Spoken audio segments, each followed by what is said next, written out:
अस्सलाम वालेकुम बच्चों, आज हम मैथ्स में वेरिएशन सीखेंगे। Variation, what's the meaning of variation? Varies मतलब चेंज होना, मुतगय्यर जिसको हम उर्दू में कहते हैं, तब्दील होने वाला। चेंजेस, वेरीज बनता है वेरीज, चेंज जो तब्दील होता है। ठीक है, तो आज हम वेरिएशन सीखेंगे मैथ्स में।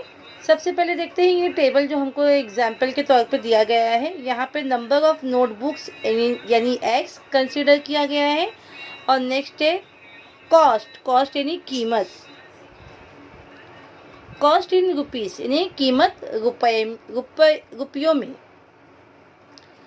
अब यहाँ पे पहला दिया है 12 दिया है, नंबर ऑफ टेक्स्ट बुक 12 है, और उसकी कॉस्ट दिया है 240। ठीक है, उसके बाद नंबर ऑफ टेक्स्ट बुक्स 3 हो गई है, और कॉस्ट हमें मालूम करना है। तो देखो, एक तो आसान तरीका ये है कि हाँ बच्चों, तो देखिए 12/240 है। एक बुक की कीमत मालूम करने के लिए अगर हम इसको कैंसिल करते हैं तो 12 1 ज़ा 12 एंड 12 2 ज़ा 24 and this zero become as it is. तो आंसर इज 1/20।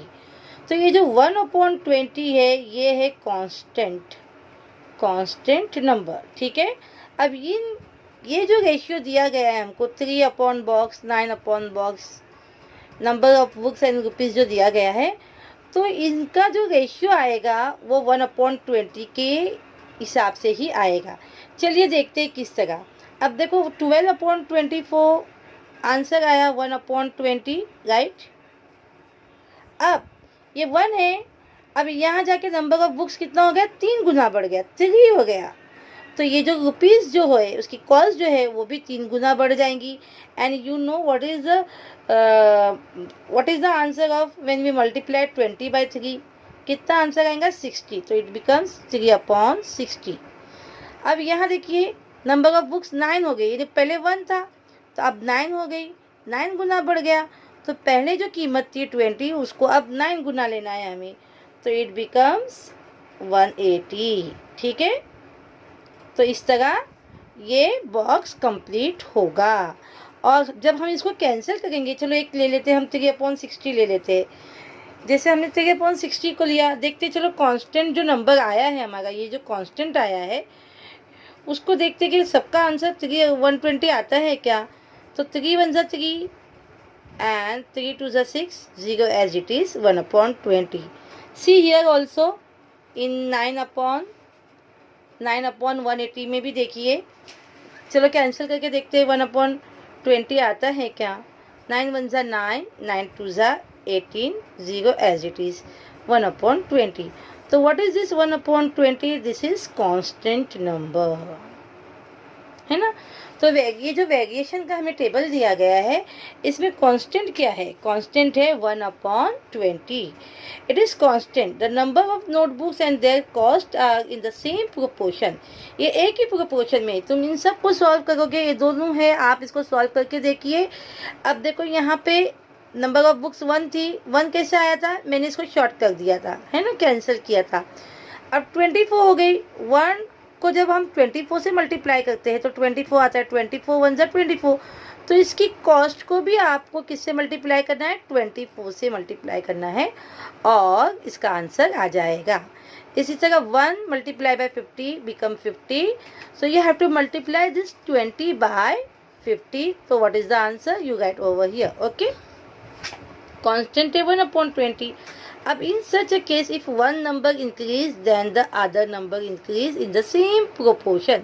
देखो यहाँ पे ऐसे केस में जब एक नंबर इंक्रीज होता है, जैसे ये 1 था 3 हो गया, तो उसका दूसरा नंबर यानी इसका जो पार्टनर है, क्या पार्टनर है यहाँ पे, रुपीस, यानी उसकी कॉस्ट वो भी इंक्रीज हो गई, है ना। 1/20 से 3/60 हो गया। अब वापस से नंबर ऑफ बुक्स जो है वो इंक्रीज हो गया, 9 हो गया। तो प्राइस भी as the number of books increase, price also increase, okay. Now अब हम आते हैं, वेरिएशन जो होता है एक्चुअली 2 टाइप्स का होता है। तो मैं आपको बता दूं कि इसके 2 टाइप्स होते हैं। एक तो होता है direct variation, direct variation, and the other one is inverse. Okay, inverse यानी उल्टा variation. So this part we will see after, but first this is inverse variation. First we will see direct variation. What's happen in direct variation? इसमें जो दो चीज़ें हैं, जैसे यहाँ पे था x एंड y, तो अगर एक चीज़ बढ़ती है तो दूसरी चीज़ भी बढ़ती है. अगर एक चीज़ घट जाती है, ये x जो है अगर समझो उसकी कीमत कम हो जाएगी तो y की कीमत भी कम होगी. तो इन दोनों का डायरेक्ट प्रोपोर्शन है. ठीक है, ये बढ़ेगा तो ये बढ़ेगा, और ये बढ़ेगा तो ये बढ़ेगा, या ये घटेगा तो ये घटेगा. ओके, तो इसको कैसे जाहिर करते हैं इन मैथ्स में? How to write this equation using mathematical symbol. It can be written as x directly proportion to y. See here, and this sign, what this sign is called? This sign is called alpha. It is a Greek letter, Greek alpha. Okay, it is a Greek, एक लातीनी ज़बान है ना, ये लातीनी ज़बान का letter है. आप जैसे जैसे बड़ी क्लासों में जाओगे तो आप पढ़ोगे अल्फ़ा, बीटा, थीटा, गामा वगैरह वगैरह. ओके, तो नाउ इसका मतलब होता है x is directly proportion to y. अब इसको कैसे जाहिर करते हैं? इसको हम लिखते हैं x is directly proportion to y. अब इसको इक्वेशन में अगर हमें लिखना है तो हम लिखते हैं x is equal to k y. What is k? k is nothing but a constant of variation. k is constant of variation. Equation में जो k है वो कांस्टेंट नंबर होगा कोई. ओके, तो अब ये आपको समझ में आ गया बच्चों कि अल्फ़ा, इसको अल्फ़ा कहते हैं. ये ग्रीक लेटर है, लातीनी ज़बान का लफ्ज़ अल्फ़ाबेट है ये. ठीक है, और जब इसको मैथमेटिकल इक्वेशन फॉर्म में लिखते हैं तो इसको रिमूव करते, इसको हटा देते, इसकी जगह पे इक्वल लगा के के वाई लिखते हैं. x इज इक्वल टू के वाई. अब इस इक्वेशन की बेस पे हम क्वेश्चन सॉल्व करते हैं. तो चलिए हम आते हैं अपने क्वेश्चंस की तरफ. अभी यहाँ पे एग्जाम्पल्स में कुछ दिया है तो ज़रा सा एग्जाम्पल हम देख लेते हैं. फर्स्ट एग्जाम्पल यहाँ पे दिया है आपके टेक्स्ट बुक में कि area of a circle is directly proportional to the square of its radius. Area of a circle, देखो सर्कल का सिंबल ऐसे. Okay, is directly proportion to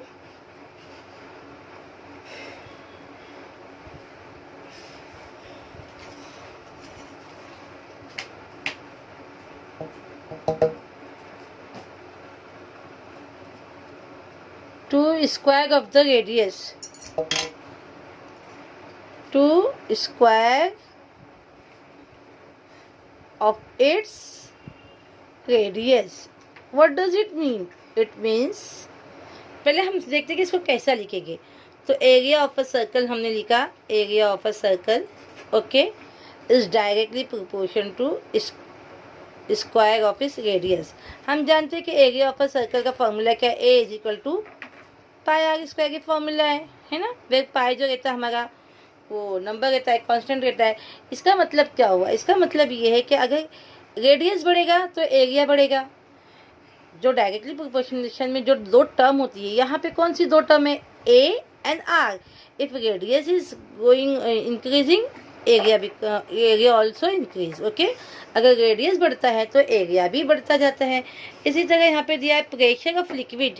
second example है pressure of liquid varies directly as the depth यानी गहराई of the liquid.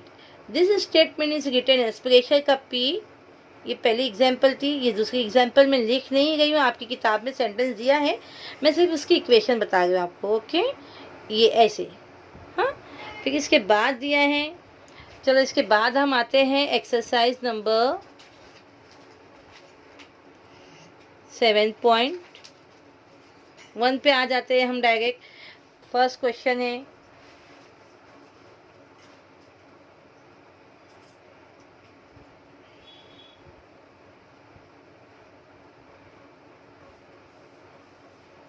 First question दिया है,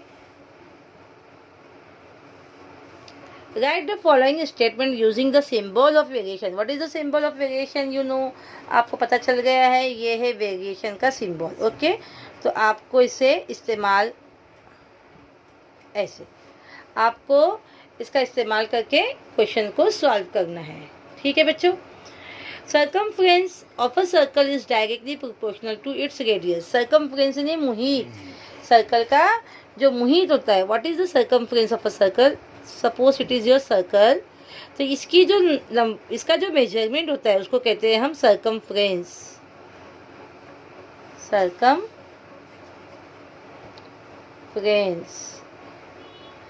हाँ, मुहित जिसे कहते हैं हम। ओके, ये जो होता है वो रेडियस से डायरेक्टली प्रोपोर्शनल है, ऐसा दिया हुआ है statement. Now we have to write in a mathematical way by using this symbol alpha. Okay, तो हम लिखेंगे सर्कमफ्रेंस का सी इस डायरेक्टली प्रोपोर्शनल का। डायरेक्टली प्रोपोर्शनल के लिए हम कौन सा सिंबल यूज करते हैं बच्चों? अभी आपको मैंने बताया है, ये देखिए क्या किसके साथ है? रेडियस के साथ। ये हुआ हमारा आंसर, फर्स्ट का आंसर है।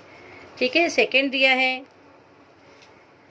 Consumption of petrol L in a car. Petrol का एल दिया है, लिख लेते हैं। In a car and distance travelled by that car. Distance के लिए हम डी लिख लेते हैं। ठीक है, उसने दिया है इस स्टेटमेंट में ये सिंबल, ये अल्फाबेट्स दिया हुआ है। Are in direct variation, direct variation का हम सिंबल लगाते हैं। तो ये बहुत ही आसान है, एकदम आसानी से हमने कर लिया। इसके बाद हम आते हैं डायरेक्ट किताब के क्वेश्चन पर, जो कि क्वेश्चन नंबर 2 है। Complete the following table considering that the cost of apples and their number are in direct variation. देखो, कॉस्ट ऑफ एप्पल दिया है, नंबर ऑफ एप्पल दिया है, एंड देयर कॉस्ट दिया है। कॉस्ट ने कीमत, एक एप्पल की कीमत दिया है 8 रुपए। ठीक है, now Apple is goes on increasing, now it becomes 4। कितना हो गया इसका नंबर? 4, यानी कितना गुना बढ़ गया? ये 4 गुना। ओके, तो अब कीमत भी 4 गुना बढ़ जाएंगी, जाहिर सी बात है, क्योंकि हम डायरेक्ट प्रोपोर्शन देख रहे हैं। तो ये है इस तरह का डायरेक्ट, है ना, तो ये बढ़ेगा तो ये बढ़ेगा। तो देखो, अब एक 1 Apple cost is 8 rupees, now it becomes 4 Apple. तो 4 गुना हो गया, तो हम इसको 4 से मल्टीप्लाई करेंगे। 8 4 जा 32, कीमत भी 4 गुना बढ़ गई। अब आगे आते हैं, देखिए यहाँ 56 दिया है। ओके, और यहाँ पे नहीं दिया है। तो अब आपको जो दिया है ना, आसान तरीका ये कि इसका टेबल पढ़िए, यहाँ तक इसका टेबल यहाँ तक पढ़िए। देखिए इस टेबल में ये 56 आता है। 8 5 जा 40, 8 6 जा 48 एंड 8 7 जा 56, यानी ये 7 8 7 जा। तो here also it means the 56 is the cost of 7 Apple. Okay, now आगे देखते हैं। नाउ एप्पल्स बिकम 12, कितने बन गए? 12 हो गए, यानी इसको किससे मल्टीप्लाई किया हमने? 12 से। तो उसकी कॉस्ट जो थी, एक एप्पल की जो कॉस्ट थी, उसको भी हमें क्या करना है? We have to multiply this cost by 12। तो 8 12 8 जा 96। Okay, now what I am going to write over here? 96। अब देखिए, आपको पजल करने के लिए कहीं एप्पल दिया है, कहीं कॉस्ट दिया है, तो जो दिया है उसको लेके चलना है। अब देखिए 8 और 160 दिया है ना, एक एप्पल की कीमत 8 रुपये है, तो बताइए 160 कितने एप्पल की होगी? तो 160 8 से कौन से डिवीजन में जाता है, कौन से पार्ट में जाता है? देखते हैं हम। 8 and this is 160, cancel it. 8 1 जा 8, 8 2 जा 60 एंड 0 मीन्स ये 20 एप्पल्स की कीमत दी गई है। तो what will come over here? 20। Now see, अब आप देखिए, 1 Apple cost 8 rupees, 4 Apple means Apple जो है वो बढ़ गए, तो कॉस्ट भी बढ़ गई 32। Now Apple become 7, cost also become according to the 7 apple 56. Now apple become 12, cost also of 12 apples 96. Like this, it means it is directly proportion to each other. Now the next one you have to solve the question number 3. When m is equal to 154 and n is equal to 7, find the value of m when n is equal to 14. आपको ये बताना है कि value F M बताना है अगर वो 14, N की कीमत कितनी दिया गया है, 14 दी गई है. आप इस टेबल को सॉल्व करने ये क्वेश्चन को सॉल्व करने की कोशिश कीजिए, और अगर आपको नहीं आता है तो आप मुझे व्हाट्सएप पे पूछिए, या मैं आपके लिए इसका दूसरा वीडियो बना के भेजती हूँ. अल्लाह हाफिज़.